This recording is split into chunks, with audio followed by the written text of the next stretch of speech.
ወንጀል ሆነ። ገዳዮቹ በነፃነት ያለምንም ጠያቂ ይንቀሳቀሳሉ።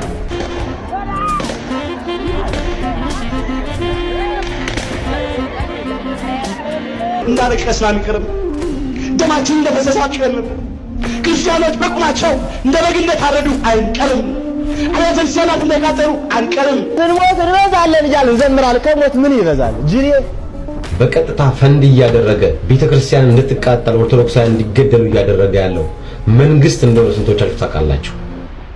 የዘር ማጥፋቱ የአብይ አህመድ መዋቅር መሆኑን የምታውቁት አርሲ ለታረደ ሰው አዲስ አበባ እንዳይናገር ማፈኑ ነው። ባገኘው ነገር በቆጠረም በምንም ግንባሩን እያልከው እንዳያችሁት ዲያቆኑ ምንድነው ያለው? ሙስሊሞችን አንገታቸውን በሏቸው። ሊቃውንቱን እየፈለገ ዳንኤል እየመዘገበ ለአብይ እየነገረ እያስገደለ እያሳሰረ ነው። ይህንን ዘመቻ ማድረግ አለ። ከዚህ ጋር መጻሕፍትን ደርድሮ ልክ እንደሚጸልይ ሰው እየተወነ ነው። ይሄ ፌክ ላይፍ ነው።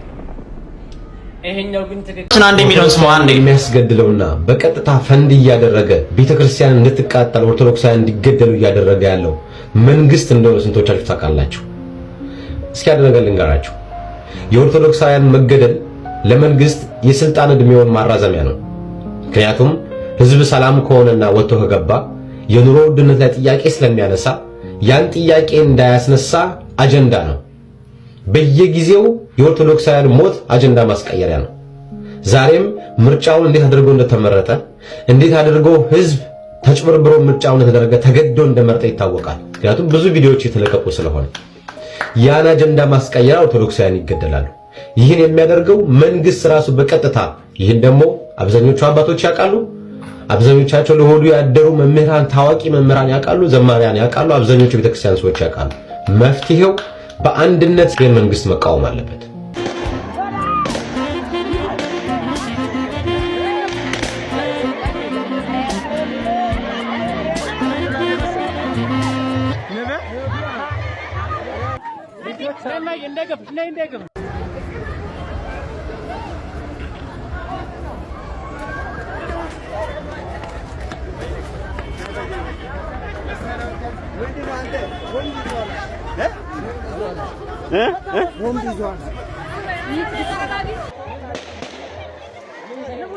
ስለዚህ ወዳጅ የዘር ማጥፋቱ የአብይ አህመድ መዋቅር መሆኑን የምታውቁት አርሲ ለታረደ ሰው አዲስ አበባ እንዳይናገር ማፈኑ ነው። ስለዚህ አዲስ አበባ ወደፊት ይታረዳል።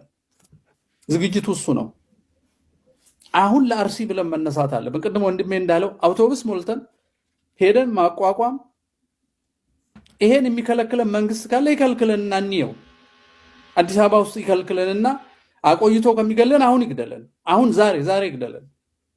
ያው ሞት አይደለ? ለምን ያቆየናል? ተራ በተራ ለምን ይገለናል? ከዳር እየጠረገ ከሐረርጌ እየጠረገ ከባሌ እየጠረገ እኮ ነው እየመጣ ያለው እኮ። አዲስ አበባና ናዝሬትን ለመጨረስ እኮ ነው እየመጣ ያለው። አርሲን አጽድቶ እኮ እየመጣ ነው። ስለዚህ የሚናገሩ ልጆች ሲታሰሩ የታለ አዲስ አበባ ሀገረ ስብከት ሊቀ ጳጳስ ምን ያደርጋል? ምን አለ? ጳጳሱ ተናገሩ? አቡነ ሕርያቆስ ተናገሩ? መግለጫ ወጡ? አያወጡም።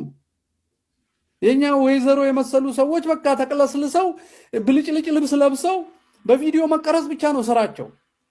ከዛ የሙስና ብር ማገላበጥ ነው። ያ ቤት በሆነ መንገድ መታከም አለበት። ይባስ ብለው ለህግ ዲፌንድ ያደርጉናል ያልናቸው ሰዎች አሳሪዎቻችንም በፌስቡክ ያመሰግናሉ። ወጥተው አዳነች አቤቤን አመሰግናለሁ ይላል አንዱ የህግ ክፍል ኮሚቴ መሪ። የኔ ወንድም ነው፣ የኔ ወዳጅ ነው። በጣም ነው የደነገጥኩት ዛሬ ሳይ። በጣም ማንን እንመን? ሁሉም ካደን። ለነገሩ ልጁ ምን ያርግ? አጠገቡ ያሉት እሱ ልርዳቸው ያሏቸው አባቶች ሲክዱ አይቷላ፣ ሲያመሰግኑ አዳነች አቤቤ ወርቅ ሲያረጉለት አይቷል። ምን ብሎ ይውቀሳት? ለነገሩ እኮ ወደኛው ነው የሚዞረው ጥፋቱ፣ ወደ ባለሙያው አይደለም።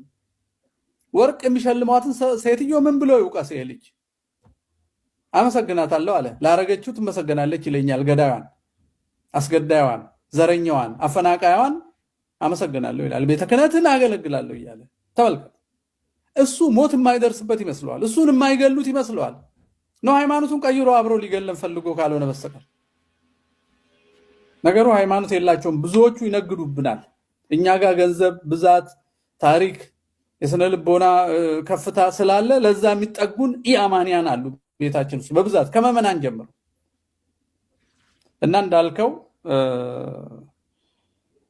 የታሰሩ ወንድሞቻችንን ግን በሚዲያ ኦልሬዲ ማስተዋወቅ አለብን። አሁን ያልከውን እዛ አካባቢ ያሉ ልጆች ይዝመቱ፣ በፍጥነት ይሄ መጋለጥ አለበት። በዝምታ አትያዙት።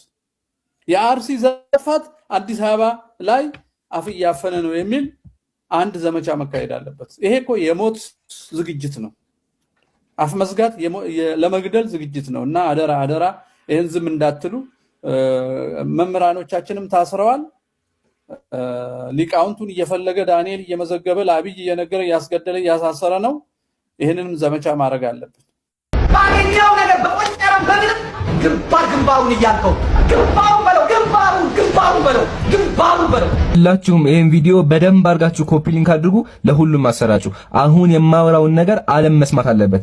እንዳያችሁት ዲያቆኑ ምንድነው ያለው? ሙስሊሞችን አንገታቸውን በሏቸው፣ አትራሩላቸው፣ ግደሏቸው እያለ ነው። ይሄን ነገር ደግሞ ያወጀው በቴሌቪዥን ቀርቦ ለመላው ኦርቶዶክሳውያን ነው፣ ረዷቸው እያለ ሙስሊሞችን ማለት ነው። የዋሃብያ ታርጋው ምንድነው ካልክ መዋሸት ነው በቃ። እውነት ነው። የዋሃብያ ታርጋው ውሸት ነው። ኮፒ ሊንክ ሼር ሪፖስት እያደረጋችሁ የዚህ ልጅ ቅጥፈት እናጋልጦ በደንብ። ይሄ ቪዲዮ የተለቀቀው ከ5 ዓመት በፊት ነው። ቆራርጠው እንደሚፈልጉት አድርገው ክርስቲያኖች ሙስሊሞች ላይ ጦርነትን እያወጁ ነው። ክርስቲያኖች ሙስሊሞች ይገደሉ እያሉ ነው ብሎ እቺን ቪዲዮ ቆራርጠው እየተጠቀሙባት ነው። ግን እውነታው ይሄ ነው ወይ የሚለውን ቀጣዩን ቪዲዮ ስንመለከት ይገባናል። ሙሉ ቪዲዮ ያልተቆራረጠውን ቪዲዮውን አሳያችኋለሁ። ሁላችሁም ኮፒ ሊንክ ሼር ፖስት ያደረጋችሁ ለብዙዎች እንዲዳረስ አድርጉ። ክርስቲያናዊ ግዴታችሁን ተወጡ።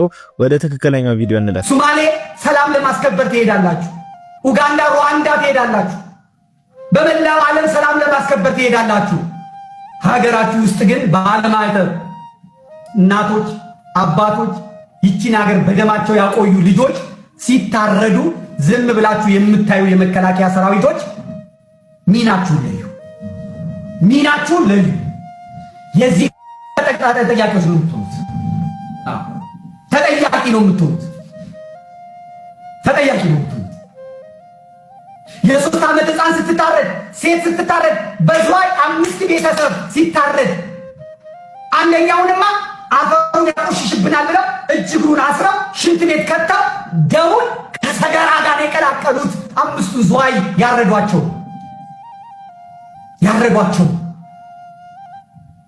ስለዚህ የመከላከያ ሰራዊት አሁን በጀመርከው ቀጥል። ወጥቶ ዳውን ኢትዮጵያ ዳውን አብይ የሚለው ግንባሩን በለው።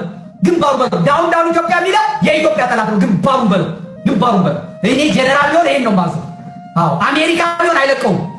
የኢትዮጵያን ባንዲራ ኢትዮጵያ ውስጥ እያቃጠለ ሊኖር በለው ግንባሩ። ኢማም ሆነ ሼክ ሆነ ቄስ ሆነ ጳጳስ ሆነ ኢትዮጵያ ትውደም የሚለው ኢትዮጵያ ሳትወድም እሱን አውድመው። መንገድ ወጥቶ መንገድ የሚዘጋ መንገድ የሚያቃጥል መኪና የሚያቃጥለው በመትረየስ እጨደው። ሀገር የሚያወድመው እጨደው። ከዛ በኋላ እና አህመድ ጀበል ወጥቶ መግለጫ ይሰጣሉ። የእስልምና ጉባኤው መጥቶ መግለጫ ይሰጣል። አዎ ኦርቶዶክሳውያን የተገደሉት ቤታቸው ቁጭ ብለው። ኦባንግ ሚቶን ጠይቁት።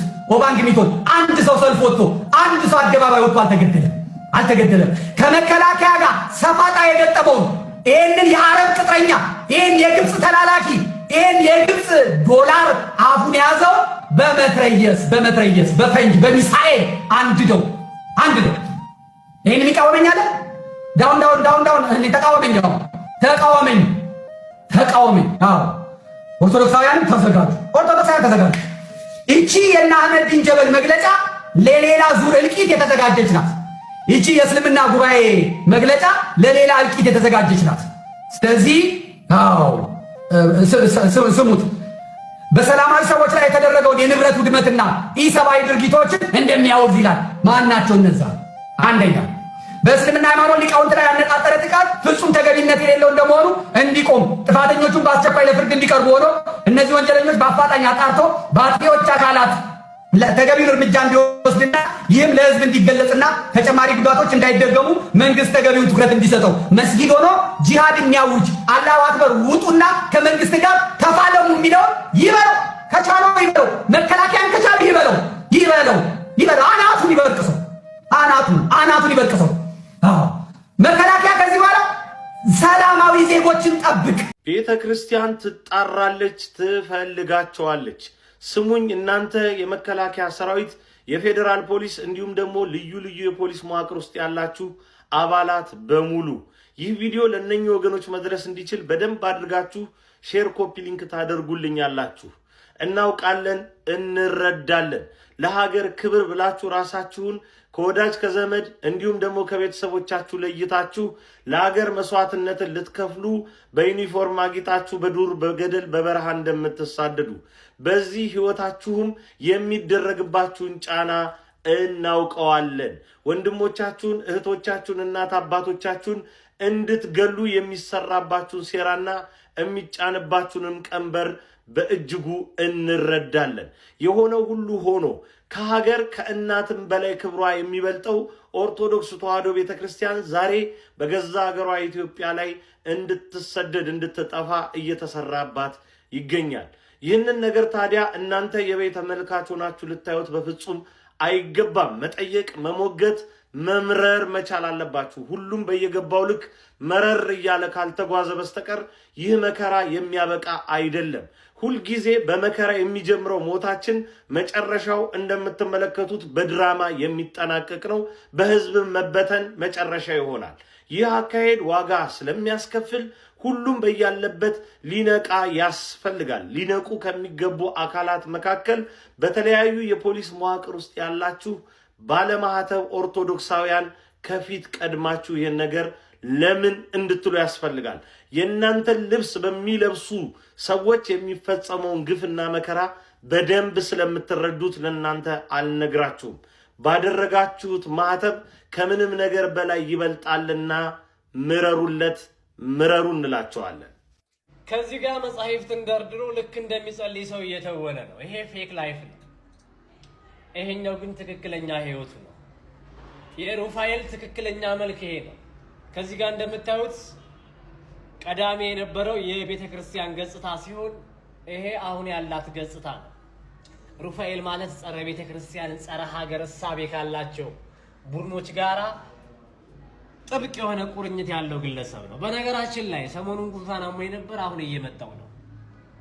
ግሳንግሶች እኔም በፌስቡክም ሆነ በዝግ አካውንት መሳደብ ይችላሉ። ከኔ ፊት ግን መተው እኔን ቻሌንጅ መቆም አይችሉም።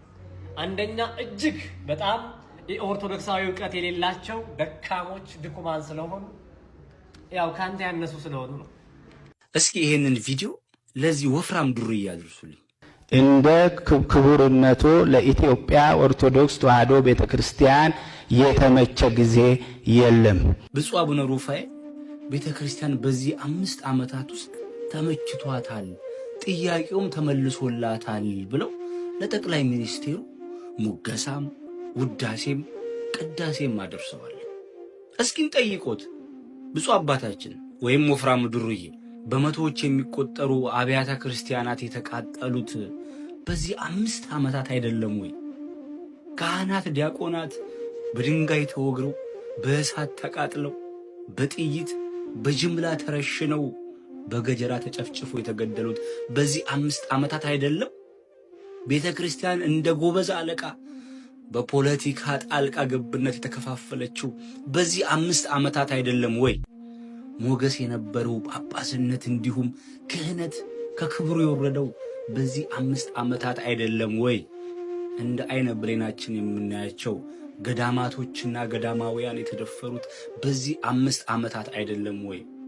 እና ብፁዕነቱ የምእመኑ እረኛ የመንጋው ጠባቂ ሆነው ለቤተ መንግስቱ ወንበር መወድስ ያቀረቡት አሁን ለመንፈሳዊ ህይወቱ ቀናይ ስለሆኑ ነው። እውነት ነው፣ ለእርሶ ተመክቶታል። ይኸው ያየነው ታዲያ ደሞዞም በወር 300 ሺህ ብር ነው። በአመት ወደ 3.6 ሚሊዮን ገደማ ይጎርሳሉ። ከጥቅማ ጥቅሞ ውጪ ለምሳሌ በቪኤት ካልሆነ ከአንዱ ደብር ወደ አንዱ ደብር በእግሮ አይሄዱ። ወደ ሀገረ ስብከቱ ሲሄዱ መኪና ስለማይመቹት በአውሮፕላን ካልሆነ መሄድ አይችሉም። ግልጽ ነው። በአጠቃላይ በዚህ 5 ዓመታት እንደምናዩት ከሆነ እርሶ በገቢም በጥቅምም በምቾትም በውፍረትም ጥሩ ላይ ኖት። ቅድስት ቤተ ክርስቲያን ግን ከነ ምእመኖቿ ስደት ላይ ናት። ስለዚህ በምእመኑ ደም ከሚሳለቁ መስቀሉን ወደ 5 ኪሎ ይመልሱት እባክዎትን። አትግደሉን እንኳን ማለት ወንጀል ሆነ። ገዳዮቹ በነፃነት ያለምንም ጠያቂ ይንቀሳቀሳሉ። ሰው ምንም ይሁን በሰውነቱ ሊከበር ይገባል። ምንም ቋንቋ ይናገር፣ ጾታው ምን ይሁን፣ ምንም ሃይማኖት ይመን በሰውነቱ መከበር አለበት። ሰው እኮ ክቡር የእግዚአብሔር ፍጡር እኮ።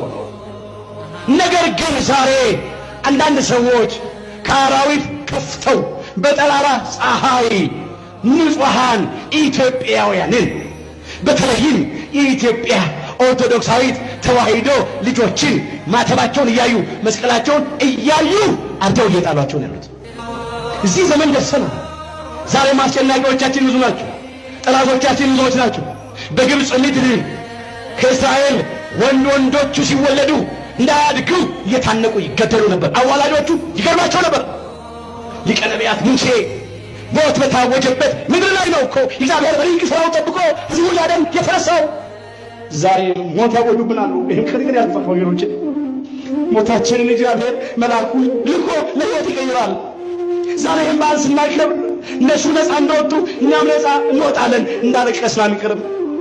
ደማችን እንደፈሰሰ አንቀርም። ክርስቲያኖች በቁማቸው እንደ በግ እንደታረዱ አንቀርም። አብያተ ክርስቲያናት እንደቃጠሉ አንቀርም። ለሀገር ለወገን የሚጸልዩ መነኮሳት በገዳም ሲታረዱ አይተን እንዴ? ስንሞት እንበዛለን እያልን እንዘምራለን። ከሞት ምን ይበዛል? ጅሬ ምን ይበዛል? ሙታ የለ። እንዲህ አይነት የሚያፈዝ አደንግዝ አፍዛዥ እንዲህ አይነት አስማት በጣም በጣም በጣም በጣም እጅግ በጣም የሞተ ህሊና ነው የሚለው። እንዴ ከሞት እንበዛለን እያለ እንዴት ሆኖ ነው የምትበዛው? በስተናል እንዴ? ሰው እየቀነሰ እያጠረ እየደከመ ስንት ነው ዘግተን የመጣነው አብያተ ክርስቲያናት? ስንት ነው ኦርቶዶክስ ተፈናቅሎ ቦታ ያጣው? ስንት ነው ባዶ የሆነው? ስንት ነው መዳረሻ ያጣው? ስንቱ ነው ባዶ ሆኖ የሚበላው የሚጠጣው ሲያጣ ወደ ሌላ ቤተ እምነት የገባው? ስንቱ ነው በጦርስ የሚያልቀው? እንዴ ስንቱ ነው ለስደት እየወጣ ባህር የጨረሰው? ስንቱ ነው አረቡ ሂዶ ታስሮ ያለው? እንዴ ወይቶ ወንድምህ አይደለችም እንዴ? አይደሉም እንዴ? እንበዛለን ይላል ዝም ብሎ። እንዲህ አይነት ጅልነት እናቁም። ማሰብ መቻል አለብን። በተማረው ትምህርት ጸንተህ ኑር። በክርስቶስ ሃይማኖት ለመጽናት ተምረህ ጸንተህ ኑር ተብለናል። አወዛውባቸው የእውነት ኦርቶዶክሳውያን ብርታት ይጠይቀናል፣ ህብረት ይጠይቀናል፣ የበለጠ መግባባት መነጋገር ይጠይቀናል። በአንድ ድምፅ መናገር፣ በአንድ አፍ ማውራት አለብን። በአንድ አፍ በአንድ ልብ ማሰብ መቻል አለብን።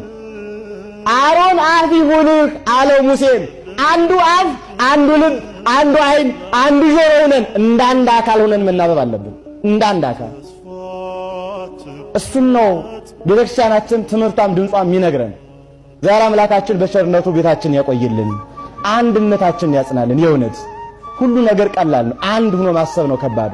አንድነታችን እግዚአብሔር ያበርታልን። ይህ ቪዲዮ ስንሞት እንበዛለን እያላችሁ ክርስቲያኑ ለምታዘናጉ ምዕመናን ሁሉ ነው። በየትኛውም መስፈርትና አግባብ ሰው እየሞተ አይበዛም። አርሲ ላይ የሚሞቱ ምዕመናን እየሞቱ ነው እንጂ እየበዙ አይደለም። እየተፈናቀሉ ከስራቸው እየተነሱ እየተሰደዱ እንጂ እየበዙ አይደለም። አርሲ ላይ የምትገኙ ምዕመናንም ማወቅ ያለባችሁ ነገር ማንም አልደረሰላችሁም። ማንም የሚደርስላችሁ ሰውም የለም። ሁሉም የሃይማኖት አባት ፊቱን ያዞረባችሁ። ስለዚህ ያላችሁ አማራጭ ቢኖር እነሱ በሚመጡበት መንገድ እናንተም ተዘጋጅታችሁ እነሱን መመለስ ነው። እኛም ቢሆን ከእናንተ የተማርነው ነገር እንደዚህ አይነት ድርጊት እኛ ላይ ቢፈጸምብን ማንም ሰው እንደማይደርስልን ነው። ለኛ ያለን ራሳችን እንደሆንን ነው። ስለዚህ ለሚመጣው መከራ ለሚመጣው ሰይፍ ሁሉ በመጣበት መንገድ እንዲመለስ ሁሉም ተዘጋጅቶ መጠበቅ ነው ያለበት እንጂ እየሞትን እንበዛለን እያለን አናልቅም። ስንሞት እናልቃለን። ስንሞት ምንበዛበት አግባብ የለም። ስንሞት እንሰደዳለን። ስንሞት አጣችንን እናጣለን። ስንሞት ቤተሰባችንን እናጣለን። ሀገራችንን እንነጠቃለን እንጂ ምንበዛበትም ምንሰፋበትም አግባብ አይኖርም። ስለዚህ በየቦታው የምትገኙ ክርስቲያኖች ከአርሲ ምዕመናን ተምራችሁ ማንም እንደማይደርስላችሁ አውቃችሁ ባላችሁበት ተዘጋጅታችሁ ለሚመጣው ሰይፍና ችግር ሁሉ በመጣበት መንገድ ለመመለስ ተዘጋጁ። ራሳችሁን፣ ቤተሰቦቻችሁን፣ ሀገራችሁን፣ ቤተክርስቲያናችሁን ጠብቁ። ክርስቲያኖች ባላችሁበት አንድነት ፈጥራችሁ ተደራጅታችሁ ራሳችሁን፣ ሀገራችሁን፣ ቤተሰባችሁን፣ ቤተክርስቲያናችሁን ጠብቁ። ይቆያል። እኔ እኮ በጣም ገርሞ የሚገርመኝ ማን ነው? ጫካ ውስጥ የገቡ ሰዎች፣ ገዳም ውስጥ የገቡ ሰዎች፣ በእግራቸው የሚሄዱ ሰዎች፣ ፍሬ እየበሉ የሚኖሩ ሰዎች ማን ነው? በእጃቸው ዱላ እንኳን ያሉ ሰዎችን ገብተህ እዛ ውስጥ የጥላቻ ነገር ካልሆነ በስተቀር ጫካ ነው የሚኖሩት እነዚህ ሰዎች።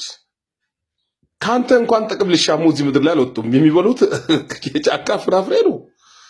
ገዳም ውስጥ ገብተህ የእምነት ጥላቻ ካልሆነ በስተቀር ድሮ እንዲያርጎናል ካላልክ በስተቀር ገዳም ውስጥ ገብተህ ንጹሃን ሰዎችን፣ ሴቶችን፣ ወንዶችን የምትጨፈጭፍ ሰው ማን ነው? ወላሂ ተዋርደሃል ማን ነው? አንተ ምን አገባ የምትል ከሆነ ግን ነብዩ አለይሂ ሰላቱ ወሰላም ለሰው ልጆች በሙሉ ያገባቸው ነበር። እንት ታውቃለህ? ነብያችን ሰለላሁ ዐለይሂ ወሰለም ንጹሃኖችን የትም ቦታ በተለይ ቤተ እምነታቸውን አትንኩ፣ መክሩቦቻቸውን አታፍርሱባቸው፣ አትንኳቸው፣ አታጦርነት እንኳን ቢሆን ብሏል። አንተም ማለት ምን አገባ ትላለህ? አታፍርም። ለሰው ልጆች በሙሉ ያገባናል ማለት ምንም ነገር በእጃቸው ላይ ያለውን ሰዎች ከዛች ከብጫ ፎጣቸውና ምን በስተቀር ከዛ ገዳማቸው ውስጥ ገብተው ጫካ ውስጥ የሚኖሩትን ሰዎች ማለት ነው እምነታቸው አንተ ነህ እንዴ የምትመራቸው? የሚመራቸው አላህ ነው። ከአላህ ውጪ ማንም የሚመራቸው የለም። በትክክለኛ ልንገር እዛ ውስጥ ገብተህ ማንም ይሁን ማንም አንተ ፖለቲካ ላይ አይደርሱብህ። ምን ላይ አይደርሱ? ጫካ ነው የሚኖር። ለምን ሄደህ ትገላቸዋለህ? ወላሂ በእያንዳንዱ ነፍስ እንኳን በውሻ ነፍስ አለግባብ ከገደልክ የውመል ቂያማ ትጠየቃለህ ማለት ነው። ነብዩ ሰለላሁ ዐለይሂ ወሰለም የሰው ልጅ ነፍስ አለግባብ ስትሞት በጣም ነበር የሚቆጡት። አላህም በቁርአኑ ላይ ምንም ጥፋት ያላጠፋችን የማንኛይቱንም ነፍስ የገደለ ሰው የዓለምን ህዝብ ሙሉ እንደገደለ ነው የሚቆጠረው ማለት ነው። ያዳነ ሰው የዓለምን ህዝብ በሙሉ እንዳዳነ እንደሚቆጠር አውቀህ እባክህን ፖለቲካን ከፈለክ በጉልበተኞች ላይ ተውጣ እንጂ ድሃና ምስኪን ጫካ ከሚኖሩ ሰዎች ጋር ሄደ እየገደልክ ክብርና ዝና እንዳይመስል ማለት ነው። ወላሂ ትዋረዳለህ በአጭር ጊዜ። በአሁኑ ሰዓት እጅግ በጣም አስገራሚ የሆነ መረጃ ወጥቷል። የኦርቶዶክስ ሃይማኖት ተከታዮች ምዕመናን ቁጥር እጅግ በጣም ቁጥራቸው እየጨመረ መጥቷል ተብሏል። ቁጥራቸው ከመጨመሩ የተነሳ ደግሞ ለነዚህ ምዕመናን የሚያስፈልጉት የሃይማኖት አባቶች ቁጥራቸው ከርገቱ ጋር ሲነጻጸር እጅግ በጣም ትንሽ ሆኗል ተብሏል። የሃይማኖት አባቶች ቁጥር መጨመር አለበት ሲባል ተነግሯል። ይህም የሆነው በሚያስደንቅ ሁኔታ በሀገር አሜሪካ ሲሆን በ2010 በየዓመቱ ኦርቶዶክስ ሃይማኖት የሚቀላቀሉ ሰዎች ከ4000 እስከ 5000 የሚገመቱ ሰዎች ብቻ ነበሩ። ነገር ግን በ2026 በአሁን ባለንበት ዓመት ደግሞ የኦርቶዶክስ ሃይማኖት ተከታይ ሆነው ሃይማኖታቸው በመቀየር የኦርቶዶክስ ሃይማኖትን ተቀላቅለዋል። ከ16000 እስከ 18000 የሚጠጉ ሰዎች ተብሏል። በዚህም ከፍተኛ የሆነ የምዕመናን ጭማሪ ምክንያት የአባቶች ቁጥር ወይም የፕሪስቶች ቁጥር እጅግ በጣም አነስተኛ ሆኗል። ተጨማሪ የሆኑ አባቶችና ፕሪስቶች ያስፈልጉናል ብለው እየተናገሩ ይገኛሉ። ታዲያ በሚያስገርም ሁኔታ ከዚህ ከፍተኛ ጭማሪ ውስጥ ከፍተኛ ቦታውን የሚይዙት የኢትዮጵያ ኦርቶዶክስ ተዋሕዶ ቤተክርስቲያን ምዕመናን ናቸው ተብሏል። በከፍተኛና እጅግ በጣም አስደናቂ በሆነ ቁጥራቸው እየጨመረ ነው ተብሏል። በ2026 እንደ ፈረንጆቹ አቆጣጠር ከፍተኛ የሆነ የኦርቶዶክስ ሃይማኖት ተከታዮች ቁጥር በአሜሪካ ተስተውሏል፣ ታይቷል ተብሏል። እናም በዛ ሀገር የሚኖሩ ሰዎች በዚህ መልኩ ፖስት እያደረጉ ይገኛሉ። ቁጥራችን እጅግ በጣም እየጨመረ ነው፣ ተጨማሪ አባቶች እንዲሁም ቤተክርስቲያኖች ያስፈልጉናል ሲሉ እየተናገሩ ይገኛሉ። ብሩክ ነው። መልካም ቀን ይሁንላችሁ። ፎሎና ላይክ ማድረግ እንዳትረሱ።